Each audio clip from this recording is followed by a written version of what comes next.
Okay, so assigning a consultant, all you need to do is log in. So up the top right hand corner here, click on login. You add your email address, your password. If you haven't got one yet, you need to sign up. So you do that up here.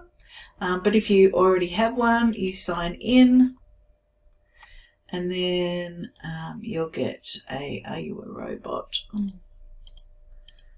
Sort of question, and do this. Submit. And then go down here to where it says your consultant. Click on there. I've already got myself as a consultant. So here you go, find a consultant, and you type the person's name in. So,